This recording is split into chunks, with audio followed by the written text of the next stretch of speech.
오늘 우리가 함께 살펴볼 말씀 빌레몬서, 신약성경 빌레몬서 8절부터 14절 말씀입니다. 신약성경 351쪽, 352쪽에 있는 빌레몬서 한 장밖에 없습니다. 그래서 8절부터 14절 말씀입니다.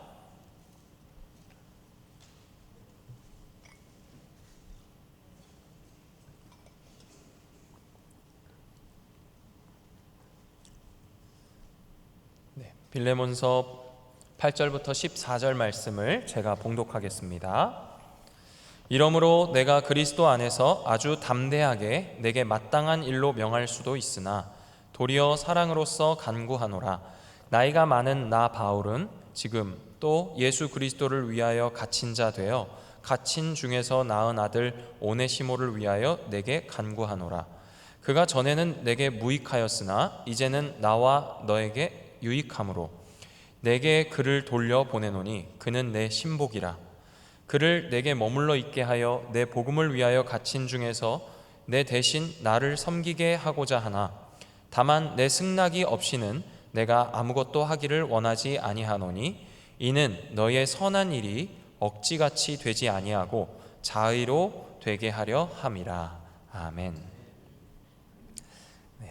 참 각박한 세상 속에서 한 주도 살아남은 자로서 이 자리까지 나오신 여러분, 주님의 마음으로 환영하고 축복합니다. 우리 좌우 계신 분들과 가능하신 분들과 이렇게 인사했으면 좋겠습니다. 당신이 계셔서 제가 오늘도 살아있습니다. 이렇게 인사합시다. 당신이 계셔서 제가 오늘도 살아있습니다. 네, 제가 이렇게 보니까 자녀와 오신 분도 계시고 부부가 오신 분도 계시고 생판 모르시는 분도 있는데 주님 안에서 가족인 줄 믿습니다. 아멘. 저녁이라서 힘이 많이 없으시죠? 기지개도 좀 펴시고 말씀을 전하도록 하겠습니다. 벌써 10년이 다 되어가는 드라마인 것 같습니다. 많은 드라마들이 있었는데 그 가운데 이제 미생이라는 드라마가 있었어요. 젊은 사람들, 또 청소년들이나 청년들이 자주 보는 웹툰이라고 하죠. 인터넷 만화가 원작인 이 드라마 혹시 기억하시는지 모르겠습니다. 직장인들 사이에서 벌어지는 크고 작은 에피소드 가운데서 직장인들이 많은 공감을 하면서 인기를 누렸던 드라마였던 것 같은데요. 왜 그렇게 사람들이 많이 공감을 했을까요? 아마 드라마에 잘생긴 배우들이 나와서 그런 것도 있겠지만 드라마 속 배우들의 삶을 다루고 있는 그 내용이, 그들이 그렇게 삶을 대하는 그 분투가 마치 우리의 인생처럼 보였기 때문이 아닐까요? 미생이라는 이 말은 바둑에서 나오는 용어입니다. 바둑은 이 검은 돌과 흰 돌이 서로 대국을 펼치는 스포츠인데 그 누가 더 많은 집을 차지했느냐, 흑돌이냐 백돌이 누가 더 많은 집을 차지했느냐로 승패가 갈리는 스포츠죠.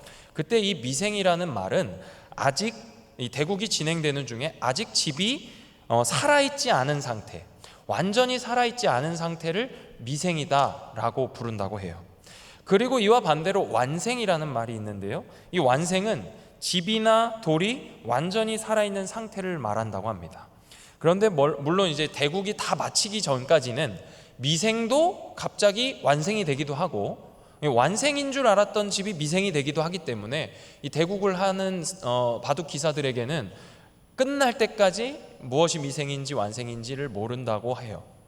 그런데 어쨌든 바둑이 진행되는 동안에 이 돌은 죽은 돌이다, 이 돌은 죽은 집이다 할 만한 미생이 있고, 이 돌은 산 돌이다, 이 돌은 살아있는 집이다 할 만한 완생이 있는 것이죠. 바둑을 더 보신 분들은 아마 아실 거예요. 내 집이 자꾸 미생이 되면 아무리 대국이 끝나봐야 안다 할지라도 내가 만들려고 하는 그 집이 자꾸 미생이 되면 그 판은 지게 되어 있습니다.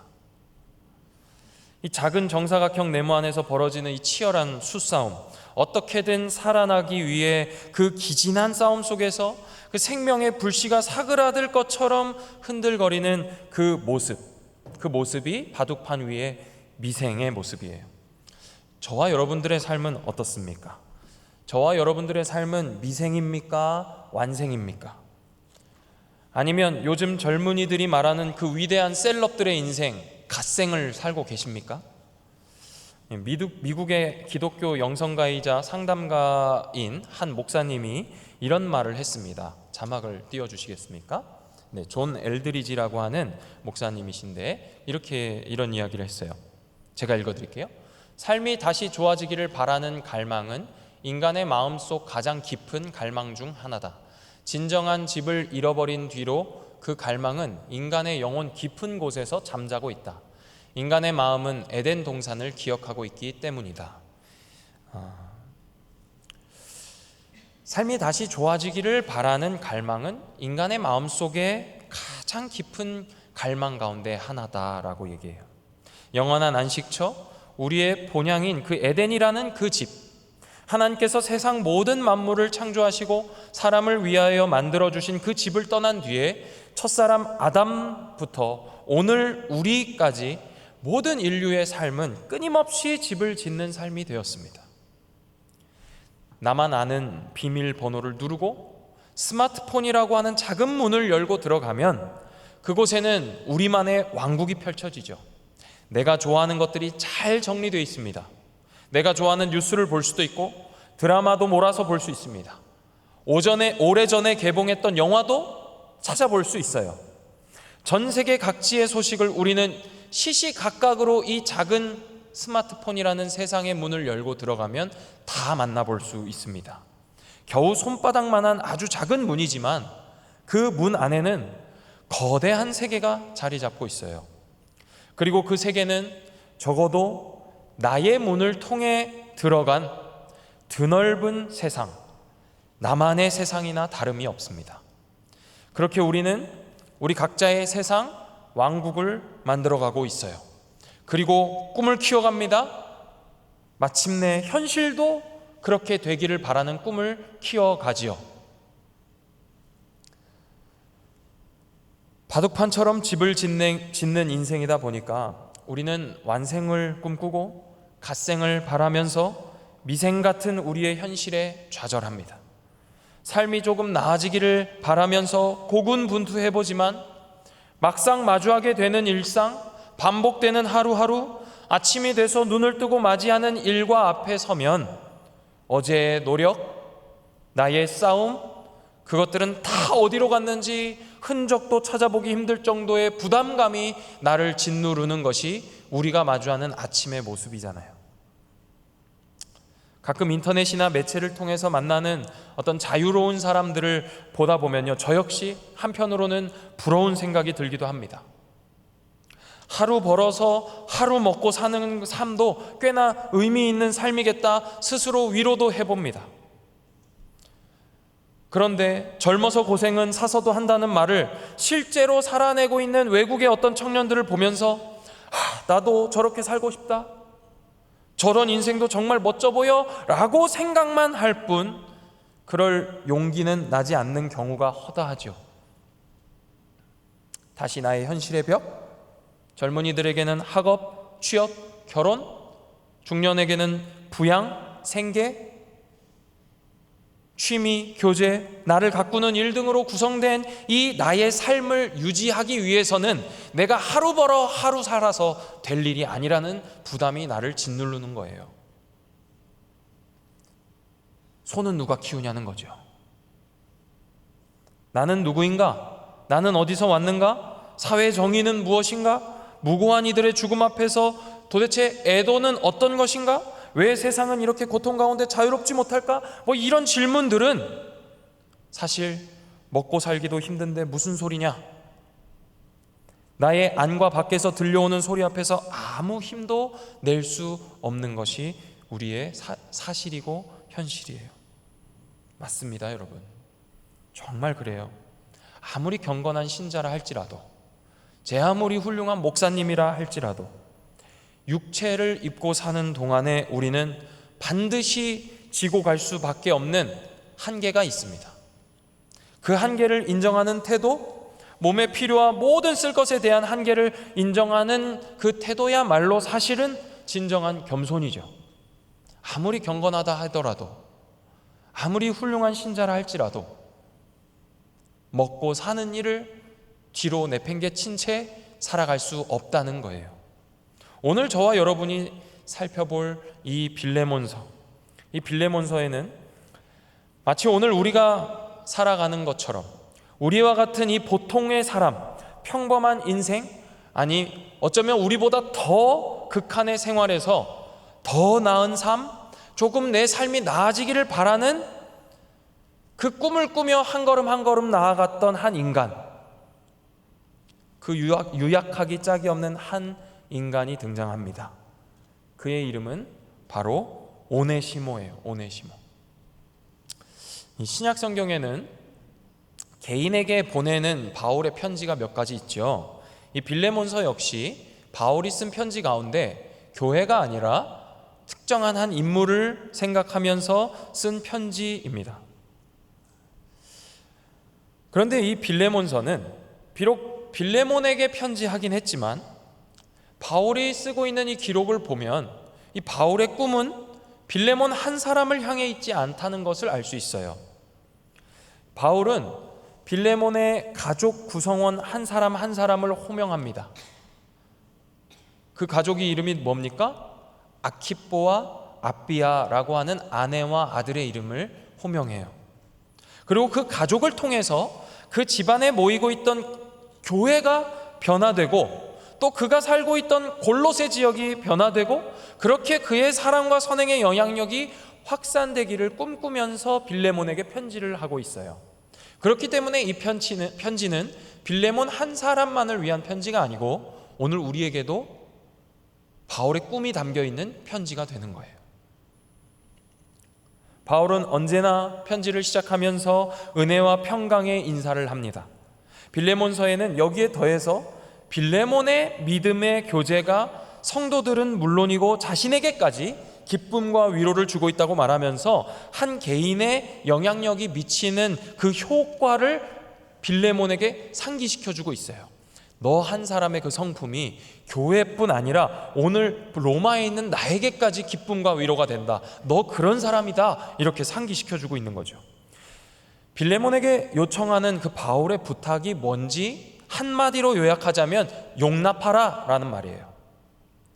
문장으로 늘려서 생각해 본다면 너희 집에서 도망친 노예 신분의 그 오네시모를 내가 너에게 다시 돌려보낼 테니 받아줘라 하는 거예요. 이게 빌레몬서 이야기의 배경입니다. 1세기 이 로마 제국에서 노예로 산다는 것은 정말 힘겨운 삶이었다고 합니다. 자유가 없는 것은 말할 것도 없고요. 일의 양이나 일의 범위가 워낙에 많고 다양해서 사회 전반을 떠받치고 있었다고 해요. 로마 제국 사회를 떠받치고 있는 근간이 노예였다고 해요. 그래서 혹여나 주인의 말에 순종하지 않을 경우에 맞는 것은 물론이고 법적인 태형, 이게 때리는 처벌이죠. 태형에 처하는 것도 아주 흔한 일이었다고 해요. 심한 경우에는 죽이는 것도 다반사였다고 하죠. 이런 상황에서 어떤 노예가 주인에게서 도망친다? 그것은 곧 죽음을 의미했다고 합니다. 심지어 이 도망친다는 것은 상상할 수가 없었다고 해요. 왜냐하면은 어떤 방식으로든 이 노예에게 노예라는 표식을 달았기 때문에 그래요. 그래서 자신의 신분을 속이면서 도망치는 것은 꿈도 꿀 수 없는 일이었다고 합니다. 혹시나 도망쳐서 붙잡히기라도 하면 주인에게로 다시 후송되는 것은 물론이고 가서 그 노예가 어떻게 되든 아무도 알 수 없을 정도의 그런 사회, 로마 제국에서 노예가 살았던 삶의 모습이었다고 해요. 그럼에도 불구하고 가끔 가다가 해방되는 경우가 있었다고 합니다. 노예가 해방되는 경우가 있는데 어떤 경우냐면 주인에게 아주 충성스럽게 헌신해서 그 충성된 헌신이 주인의 마음을 감동해가지고 주인이 내가 너를 자유인으로 허락해주겠다 하면 이제 자유가 허락되는 거예요. 근데 그마저도 주변의 칭찬 필요 없습니다. 누구만 할 수 있냐면 주인만 할 수 있는 거예요. 그 노예의 주인만이 그 노예를 자유롭게 할 수 있는 거였어요. 근데 이 오네시모라는 인물이요, 주인 빌레몬의 집을 떠났대요. 도망쳤어요. 왜 떠났는지 성경이 우리에게 알려주고 있진 않습니다. 그런데 많은 신학자들이 대체적으로 일치하는 견해는 뭐냐면, 오네시모가 주인 빌레몬의 집에서 무언가를 훔쳐 달아났을 것으로 보인다는 겁니다. 왜 그러냐면, 바울이 오네시모가 빚을 진 것을 내가 대신 갚겠다라고 말하는 것을 봐서 그가 주인의 것을 훔쳐 달아났던, 마치 장발장처럼 훔쳐 달아났던 어떤 사람일 것이다 라고 대체적으로 일치하는 견해를 보여요. 이 오네시모라는 인생 참 가련한 인생입니다. 어떤 이유인지는 모르겠지만 주인의 물건을 훔쳐 달아날 수밖에 없는 인생을 산 거예요. 그리고 이 골로새라고 하는 곳에서 로마까지 한번 살아보겠다고 도망친 겁니다. 아까 말씀드린 노예의 인생 기억해 보십시오. 자기의 몸에 노예의 흔적이 있습니다. 누구든 알아볼 수 있는 흔적을 얼굴이든 보이는 어딘가에 다 새겨놨을 겁니다. 그것을 감추고 살아보겠다고 치열하게 몇 날 며칠 몇 개월을 걸려서 로마까지 도망갔을 거예요. 그가 사도 바울을 만나기 위해서 로마까지 왔는지 우리는 알 수 없지만, 많은 이들이 추정하기로 그가 로마에 와서 붙잡혔을 것이다 라고 얘기해요. 왜냐하면 지금 바울이 갇혀 있거든요. 로마에 갇혀 있는 상태에 있는 바울입니다.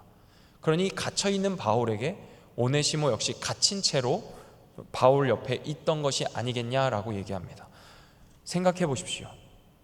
오네시모에게 희망이 있겠습니까? 이제 붙잡혀서 주인에게로 돌아갈 일만 남은 거예요. 그나마 다행인 것은 바울에게 지금 바울과 함께 있다는 것이 이에게는 위안이에요. 사도 바울을 만나고 그는 완전히 새로운 인생을 살게 되었습니다. 고아 같았던 인생이었지만 자신을 향해서 아들이라 불러주는 사람을 만났기 때문이에요. 오늘 말씀 10절, 우리 10절 말씀을 우리 자막을 보시면서 함께 읽어주시면 좋겠습니다. 10절입니다. 시작. 갇힌 중에서 낳은 아들 오네시모를 위하여 내게 간구하노라. 이 바울이 자신의 그 아버지의 마음을 이 10절에 표현하고 있는데요, 우리말 성경, 지금 개역개정 성경을 보면은 그 마음이 잘 드러나질 않습니다. 그래서 존 버트람 필립스라고 하는 목사님이 쓰신 번역하신 성경이 있는데, 그 성경에는 이렇게 번역해요. 이 10절 말씀을 제가 읽어드릴게요. 나는 내 아이를 위해 부탁합니다. 그렇습니다. 나는 감옥에 갇혀 있지만 아버지가 되었습니다. 내 아이의 이름은 바로 오네시모입니다. 헬라어 성경을 보면요, 뒤에 맨 마지막 단어, 이 10절의 맨 마지막 단어가 오네시모 한 단어로 끝납니다. 그 아이는 누구냐? 오네시모다. 이렇게 끝나는 거예요. 여러분, 이 편지를 읽고 있을 빌레몬을 한번 생각해 보십시오. 바울은요, 결혼도 하지 않은 노인네입니다. 자신을 나이가 많다고 소개했어요. 나 나이 많은 사람이다. 그 노인이 아버지가 되었답니다. 빌레몬이 읽으면서 아마 처음에는 놀라우면서도 반가웠을 거예요. 왜냐하면요, 당시 로마 시대의 철학자들은요, 아들을 입양해서 이 도제식 교육을 하는 게 일반적이었다고 해요. 그러니까 사도 바울이 철학자죠. 그들에게는, 로마인들에게는 철학자나 다름없습니다. 그가 노년에 아들을 입양했구나, 이렇게 생각할 수 있는 거예요. 그리고 또 후견인이나 아들을 노년에 삼음으로써 자신의 노년을 조금 평안하게 지내고자 하는 목적도 있었다고 합니다. 그러니까 빌레몬의 이 편지를 읽으면서 옥중에 있는 사도 바울이 드디어 후견인을 세우고 아들을 입양해서 그 옥살이를 뒷바라지할 아들을 이제야 입양했구나 하면서 읽어내려가고 있었을 거예요. 그렇게 쭉 읽던 중에 그의 그 놀라움과 기쁨과 반가움과 환희가 이제 반전이 일어납니다. 왜요? 내가 아버지가 됐는데 그 아이의 이름이 오네시모다. 빌레몬은 자신의 머리를 치는 것 같은 충격을 받았을 겁니다. 지금 전화통화하고 있는 게 아니에요. 편지 읽고 있는 거라고요. 만약에 전화통화를 하고 있던 거였다면 이랬겠죠. 나 아버지 됐어. 아, 그래요? 축하드립니다. 아, 드디어 이제 그 노년에 그 조금 따뜻한 생활을 보내시겠네요. 맞아, 아들이야. 근데 그 아들 이름이 뭔 줄 알아? 그 아들 이름이 뭡니까? 오네시모야. 끊으십시오. 이랬을 거예요. 근데 이게 편지예요. 그래서 빌레몬이 딴지를 못 걸고 편지를 계속 읽는 겁니다. 자신을 피해 도망간 노예, 빌레몬 자신이 재산에 손해를 가했던 인물, 떠돌이면서 다시 붙잡혀 오기만 하면 처벌을 받아야 할 그 사람이 나의 스승, 나의 믿음의 선배, 사도 바울의 아들이 되었다니. 빌레몬 놀라지 않을 수가 없었을 겁니다. 사도 바울은 여기에서 그치지 않아요. 빌레몬의 반응을 예상이라도 한 사람인 양 편지를 이어갑니다. 이 오네시모라는 사람이 전에는 너에게 무익했지만 이제 나에게 유익한 사람이 되었다 이야기해요. 그러면서 이렇게 말합니다. 12절 말씀을 여러분께서 읽어주시면 좋겠습니다. 12절입니다. 시작. 내게 그를 돌려보내노니 그는 내 신복이라. 그는 내 신복이라.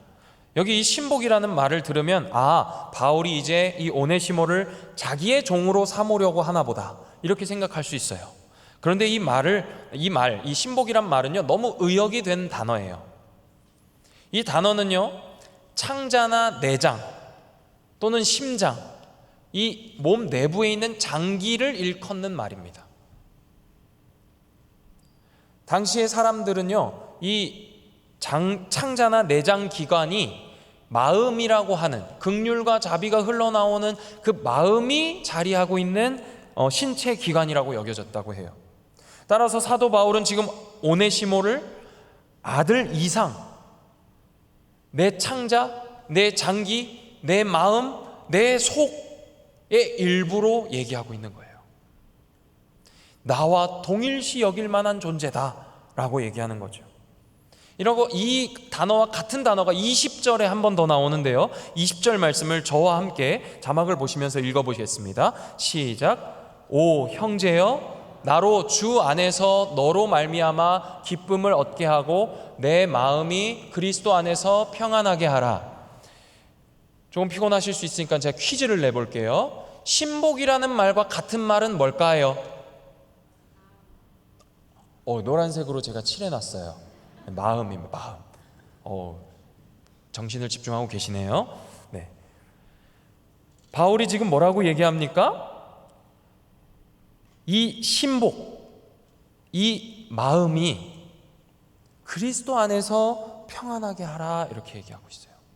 사실 이 단어는요, 아까 말씀드린 대로 마음, 창자, 장기로 다 번역될 수 있는 말이에요. 그러니까 이 빌레몬서를 쓰면서 바울은 아주 의도적으로 중의적인 의미를 담아 쓰고 있는 거죠. 형제여, 나로 주 안에서 너로 말미암아 기쁨을 얻게 하고 너 때문에 내가 기쁨을 얻게 해주고 내 마음이 그리스도 안에서 평안하게 하라. 바울의 마음도 평안하겠지만 이 오네시모도 평안을 얻게 하라. 이 말로 우리는 읽을 수 있다는 거예요. 여러분은 누군가를 생각하면서 네가 좋으면 나도 좋아, 이런 노래 가사도 있잖아요. 네가 좋으면 나도 좋아, 네가 울면 나도 슬퍼 할 만한 그런 사람 있습니까? 그런 사람이 누구겠어요? 당연히 사랑하는 사람이겠죠. 부부라면 내 배우자일 것이고, 부모나 자녀의 관계라면 부모와 자녀의 사이에 있는 사랑일 것이에요. 여러분, 그런 사랑 받아보셨습니까? 내가 슬플 때 나를 위해 울어주는 사람, 내가 기뻐 웃을 때 나와 같이 기뻐 웃어주는 사람. 윤복희 씨의 여러분이라는 노래가 있습니다. 우리 담임 목사님께서도 여러 번 얘기하신 노래예요. 저도 여러 번 얘기하지만 제가 참 노래를 잘 부르지만 참고 있어요. 내가 만약 외로울 때면 내가 위로해 줄게. 내가 만약 서러울 때면 내가 눈물이 되리. 내가 만약 외로울 때면 내가 친구가 될게. 내가 만약 기쁠 때면 내가 웃음이 되리. 아마 이 가사를 들으시면서 눈물을 흘려보신 적 다들 있으실 겁니다. 여러분은 이런 사랑 받아보신 적 있으세요? 또는 이런 사랑 하신 적 있으십니까? 사실 사도 바울이 빌레몬에게 이 노예 오네시모를 돌려보내는 일은요, 구약 성경의 율법을 생각해 봤을 때 옳은 일이 아니에요. 신명기 23장 15절과 16절에 율법으로 이렇게 정하고 있습니다. 저와 한번 교독하겠습니다. 15절을 제가 읽고 16절을 읽어주세요.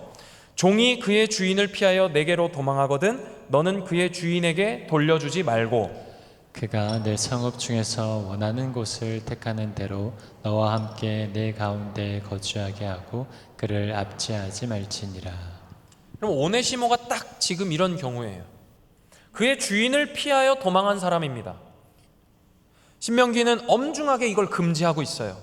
도망온 노예, 너한테 도망쳤으면 돌려보내지 마라. 오히려 압제하지 말고 그가 살 수 있도록 하는 것이 율법이 정한 도망 노예에 대한 태도예요. 그런데 사도 바울은 완전 정반대로 행하고 있습니다. 여기에 놀라운 복음의 신비, 바울이 확신하고 그가 염원했던 복음과 은혜가 주도하는 삶의 방식이 숨겨져 있어요. 율법은 흉내낼 수 없는 복음만이 가진 은혜의 방식을 사도 바울은 빌레몬에게 권하고 있는 거예요. 그건 바로 사랑과 용서, 그리고 이것을 통한 모든 것의 회복, 그것을 바울은 빌레몬에게 요구하고 있는 겁니다. 사랑하는 성도 여러분, 우리가 사는 이 세상에 부족한 것이 뭡니까? 가까운 편의점만 가봐도 먹을 게 넘쳐납니다. 마트에 가면 입을 옷이 넘쳐나는 세상이에요. 그런데 이 세상에서 먹을 게 없어서 사람이 죽는다? 많은 사람이 그것을 슬퍼하지만 그저 그렇게 되지 않으려고 노력할 뿐이에요. 수많은 아파트 건물들이 있습니다. 그런데 이 땅에는 너무나도 많은 사람들이 노숙을 하면서 끼니를 걱정하며 살아가요. 사랑과 은혜가 작동하기보다는 법과 율법이 지배하고 있기 때문이에요. 용서와 화해에 대한 신뢰, 기대가 없기 때문이에요.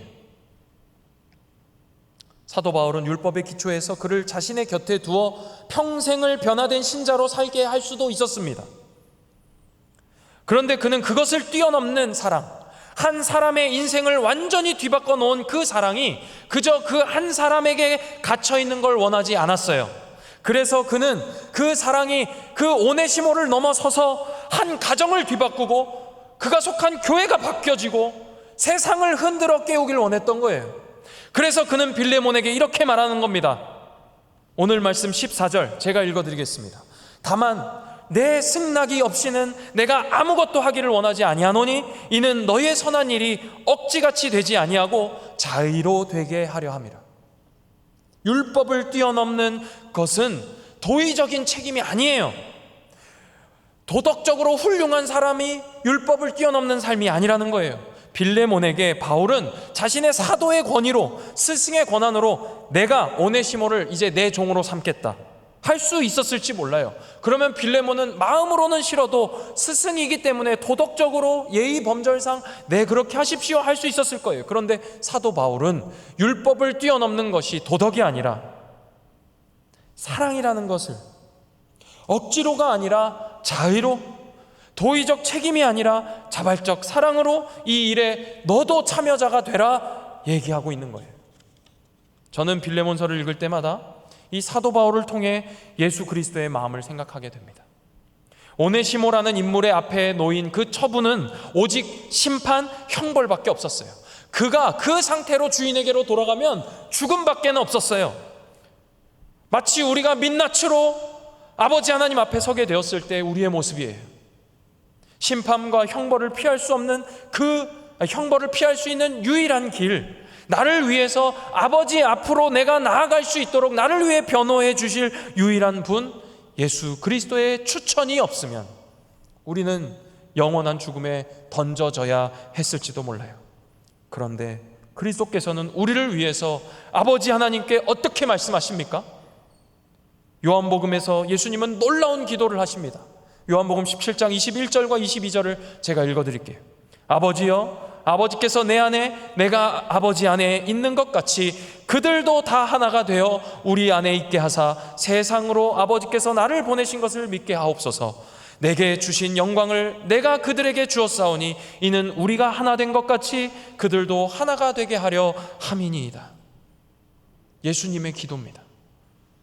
아버지와 아들이 하나이신 것처럼 우리도 하나님과 하나가 되게 해달라는 그 그리스도의 마음이 느껴지십니까? 너는 내 아들이다 하는 그 관계적 존재를 넘어서서 너는 내 자체다, 너는 내 마음이다, 너는 곧 나다 라고 하는 그 실존의 변화가 들리시냐는 얘기예요. 거듭남은요, 입양의 수준을 뛰어넘습니다. 다시 태어나는 일이고 출생하는 일이고 생명이 부여되는 일이고 이전에 없던 것이 있게 되는 창조의 일이에요. 빌레몬서가 한 개인을 향해 서신을 보내고 있는 것이 아닌 이유가 바로 여기 있어요. 그리스도 안에서의 연합한 자로서 거듭나신 사랑하는 성도 여러분, 우리는 오늘 빌레몬서를 통해서 어떻게 하면 잘 살 수 있을까 고민하면서 목숨을 걸고 탈출한 한 청년을 보게 됩니다. 이 편지는 악덕 업주였던 빌레몬을 설득하기 위한 바울의 애절한 간청도 아니고 죽기 직전에 양아들을 통해서 요양을 받고 싶어하는 한 나이 많은 사도의 요청을 담고 있는 편지도 아니에요. 죽음 말고는 미래에 어떤 것도 가질 수 없었던 한 청년, 그저 생명을 부지하기 위해서 사는 인생, 죽지 못해 살아야 했던 인생이었던 이 오네시모를 위해서 바울은 그가 한 번도 경험해보지 못했을 그 사랑을 부어주고 있는 거예요. 먹고 살기도 힘든 세상에서 어떻게 하면 잘 살 수 있을까? 날마다 고민하시는 분 계십니까? 사랑하는 청년 여러분, 이 자리에 계신 청년 여러분, 바람대로 되지 않는 현실 앞에서 괴로워하고 계시는 분 계십니까? 어떻게 하면 좋은 직장을 얻을 수 있을까? 어떻게 하면 남들처럼 좋은 성적으로 졸업할 수 있을까?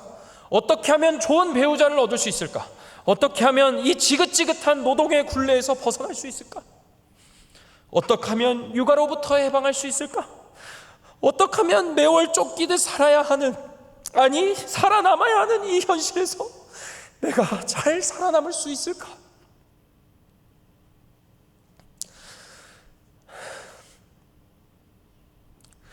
아무리 앞뒤 좌우를 둘러봐도 주변을 돌아봐도 살아날 구석이 보이지 않아서 괴로워하며 눈물을 흘리며 기도할 수밖에 없어서 이 자리에 나오신 성도 여러분, 잘 보셨습니다. 그리스도 앞에 나와 눈물로 기도하십시오. 도망자 오네시모, 살아나기 위해서 발버둥 치던 그를 정작 살게 했던 것은 그의 몸부림이 아니었습니다. 골로새부터 로마까지 몸부림치며 달렸던 그였지만 그를 정작 살게 했던 것은 너는 나다, 내가 너를 위해 울어줄게, 내가 너를 위해 웃게 해줄게 라는 그 바울의 손길, 그 마음이 그를 살게 한 거예요. 그리고 그를 변화시켰습니다. 그리고 그는 주인께 돌아갈 담력을 얻었어요. 그리고 내가 돌아가도 나는 심판받지 않을 수 있다, 나는 죽지 않을 수 있다 하는 그 확신을 가지고 나를 사랑으로 안아주리라는 확신 가운데 그는 빌레몬에게 나아갔을 겁니다. 그리스도께 나와 눈물을 흘리십시오. 왜 살지? 나는 사회에, 세상에, 교회에, 가정에, 학교에, 직장에 필요한 사람일까? 나는 필요 없는 사람이라고 느껴지시는 분 계십니까? 열심히 살아도 1cm도 앞으로 나아가지 못하고 있다고 여겨지시는 분 계십니까? 그리스도 예수님 앞에 나오십시오. 그리고 그렇게 주님 앞에 나와서 눈물로 기도하는 그 여러분들 옆에 있는 분들과 함께 눈물로 기도하십시오. 그리고 그분의 사랑 안에서 우리 모두 주의 부르심에 다시 확신을 얻어서 주님이 많이 주실 수 있는 그 위로로 세상으로 나아가십시오. 그리고 세상에서는 찾아볼 수 없는 그 은혜와 사랑이 작동하는 복된 삶이란 이런 것이다 보여주십시다. 주 안에 형제이고 자매인 여러분, 한 주 동안 수고 많으셨습니다. 애 많이 쓰셨습니다. 그런데 꼭 기억하는 거, 꼭 기억하셔야 할 한 가지는 이거예요. 저와 여러분의 인생, 그 발버둥 치는 그 인생은 우리의 발버둥으로 사라지는 것이 아닙니다. 살아보시니 그렇지 않습니까? 내가 아무리 노력해도 되지 않는 것들이 많지 않습니까? 그렇죠. 우리는 주님의 사랑으로 살고 주님의 은혜로 삽니다. 먹고 살기도 힘든 세상에서 가장 필요한 것은 주님의 사랑이고 주님의 은혜인 줄 믿습니다. 우리 함께 찬양하겠습니다.